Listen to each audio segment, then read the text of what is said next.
to talk to you about twin tips today and what worked for me. So first off, follow your mummy instincts. Do what is right for you. Oh, here come all the kids. Say hello. Hello. At the camera. Hello. Okay. Hello. Okay guys, so what worked for me was routine. Just, it keeps you sane. I said in another video I had where about de-stressing for mummies. Definitely that works for me. I just know what to expect and what's going to happen, and especially for twins I feel like you really need to be organized. Also, if your twins are in the NICU or the special care nursery, they have a really strict routine as well. So then you just follow that when they come home. But you also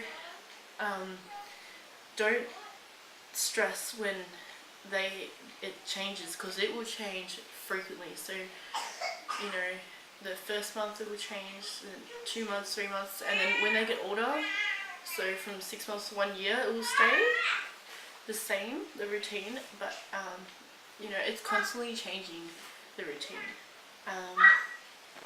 One thing I wanted to say is, when one twin wakes up during the night and she's hungry, wake up the other twin too, okay? So then you feed them at the same time, you put them back to bed together at the same time. Because if you just feed the one that's woken up and you put her back to bed and you go back to sleep, and then a half an hour later the other twin wakes up, so it's just really destructive and you'll feel tired and sleepy. So do it at the same time. That's like the best tip. What else? I kept my twins together. I felt like they have this special bond. So I kept them in the same cot for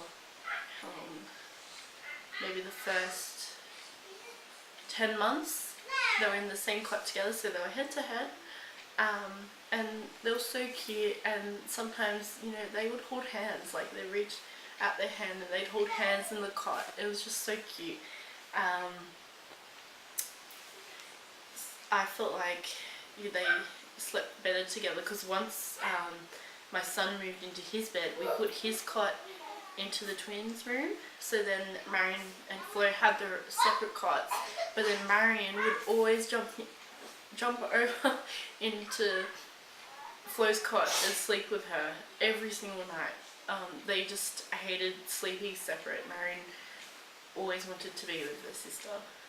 Another important tip I find is, don't stress to breastfeed.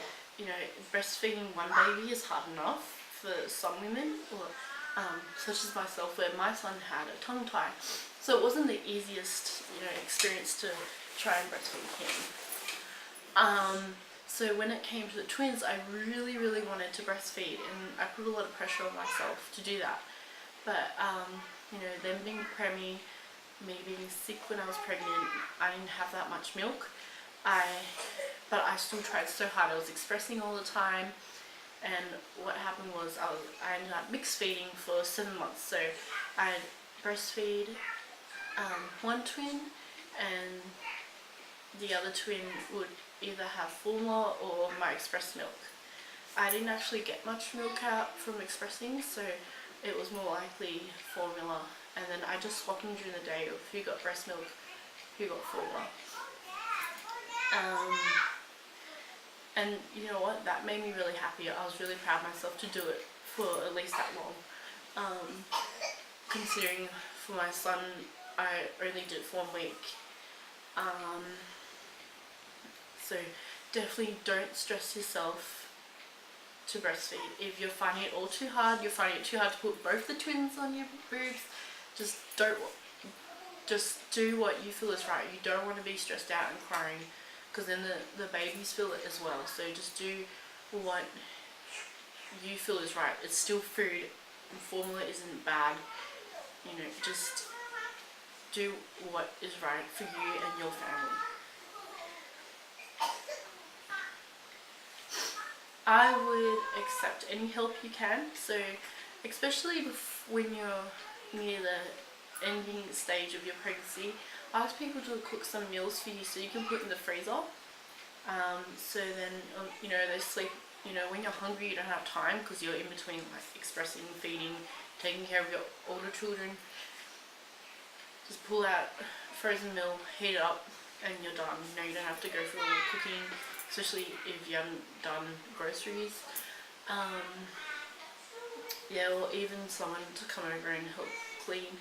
Or if you have money for it, get a cleaner to help you out, to come once a week and clean the house for you while you guys go for a walk.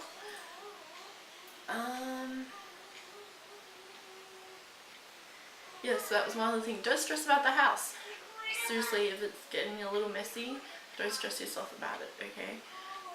It goes so quickly the first few months, and then later on when, you know, they're having longer naps, you'll have time and to, you know, spend an hour cleaning up the house. What's wrong, Gilbert? I want to show that Pac-Man. You want to show Pac-Man? No, Pac-Man. Look at that. Oh, what's that? Oh no, yeah. Okay. That's Pac-Man. Go sit down, baby. Good. My son loves Pac-Man. Okay.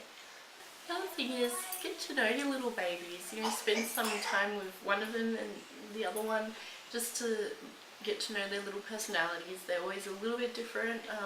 I find my daughter Marion is more relaxed. She's a bit emotional lately since turning 3, but she's always the more relaxed one, and she'll just sit down and play, as Flores will be running around the house with her brother. So yeah, get to know them, spend some quality time with them, hug them. When they were little newborns, my husband and I would just hold one each and they'd like sleep on our chest. It was just such a fun time.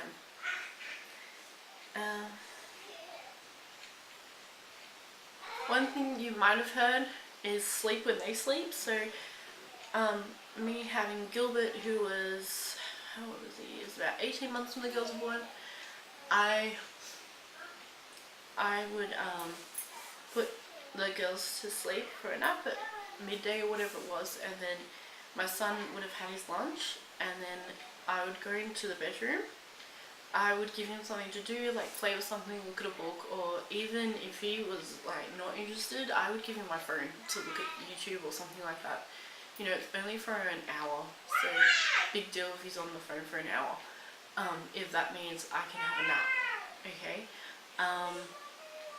So I would actually lock the door, because I experienced that if I left the door open, he'll run out and go wake up the girls. Okay, so not good.